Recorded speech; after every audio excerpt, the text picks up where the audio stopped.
चारधाम बघितल्यानंतर आपण आलोय प्रेम मंदिर येथे. खूपच फेमस असलेलं प्रेम मंदिर हे मथुरामधलं एक असं मंदिर आहे, भव्य दिव्य मंदिर आहे. तसं म्हणायला गेलं तर मथुरामध्ये जिकडं तिकडं तुम्हाला 100 मीटरवर एक मंदिर बघायला भेटेल, चकडला किंवा कुठे पण. परंतु आपण या मंदिरामध्ये आज चाललोय. संध्याकाळचं क्लायमेट आहे, वाजले जातात 5:15 आणि हे आहे मथुरेचं फेमस असं प्रेम मंदिर. मथुरामध्ये यायचं तुम्हाला, मथुरा जंक्शनला. तिथून तुम्हाला टॅक्सी भेटेल मथुरा नोडला उतरून. त्यानंतर तुम्हाला प्रेम मंदिर तिथून 4 किलोमीटर आहे. आणि जे चारधाम आहे ते तिथंच आहे नोडला. त्या टायमिंगला तुम्ही भेट देऊन या मंदिरामध्ये या गोष्टींचा आस्वाद घेऊ शकता. ठीक आहे, प्रेम मंदिर आहे, सिनेरी एकदम बघा, वाव.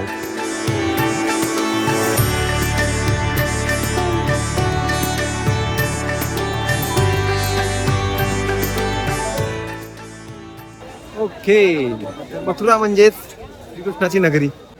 प्रेमाचं प्रतीक असलेले श्रीकृष्ण आणि राधा यांच्या कलाकृती चारधाममध्ये आपल्याला दाखवलेल्या आहेत. परंतु अशा अनेक कलाकृती आणि स्थापत्यशैलीचा एक वेगळा असा नमुना आपल्याला या प्रेम मंदिरमध्ये बघायला भेटतो.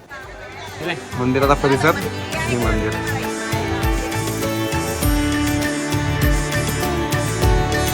इथं पण एक गोवर्धन पर्वत भगवान श्रीकृष्णाने उतरून धरलाय आणि स्थापन करतोय. तर मंदिराच्या परिसरामध्ये तुम्ही बघितलं की परिसर एकदम स्वच्छ आणि निर्मळ आहे. तिथं आल्यावर एक वेगळं वातावरण निर्माण होते, कारण की आपण मागं बघितलं इथं पूर्णच्या पूर्ण वृंदावन बसवलेलं आहे.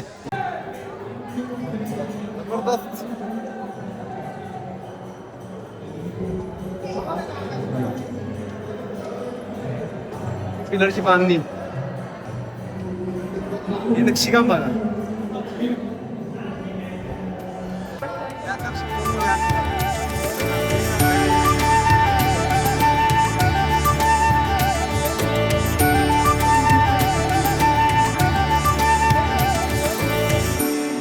ग्राउंड फ्लोअरचं दर्शन घेतल्यानंतर फर्स्ट फ्लोअरवर जायचं.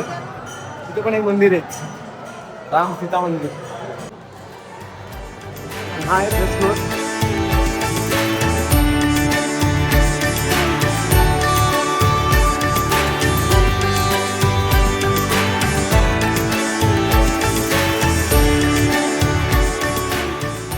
ताजमहल बघितला आपण, परंतु ताजमहलपेक्षा मला वाटतं हे प्रेम मंदिर जे आहे, प्रेम मंदिर जास्त सुंदर आणि जास्त स्थापत्यशैलीमध्ये प्रगत असणार आहे. कारण की ताजमहलमध्ये फक्त आपल्याला दगड चढवले दिसले, परंतु प्रेम मंदिरमध्ये या दगडांवर नक्षीकाम केलेलं दिसलं.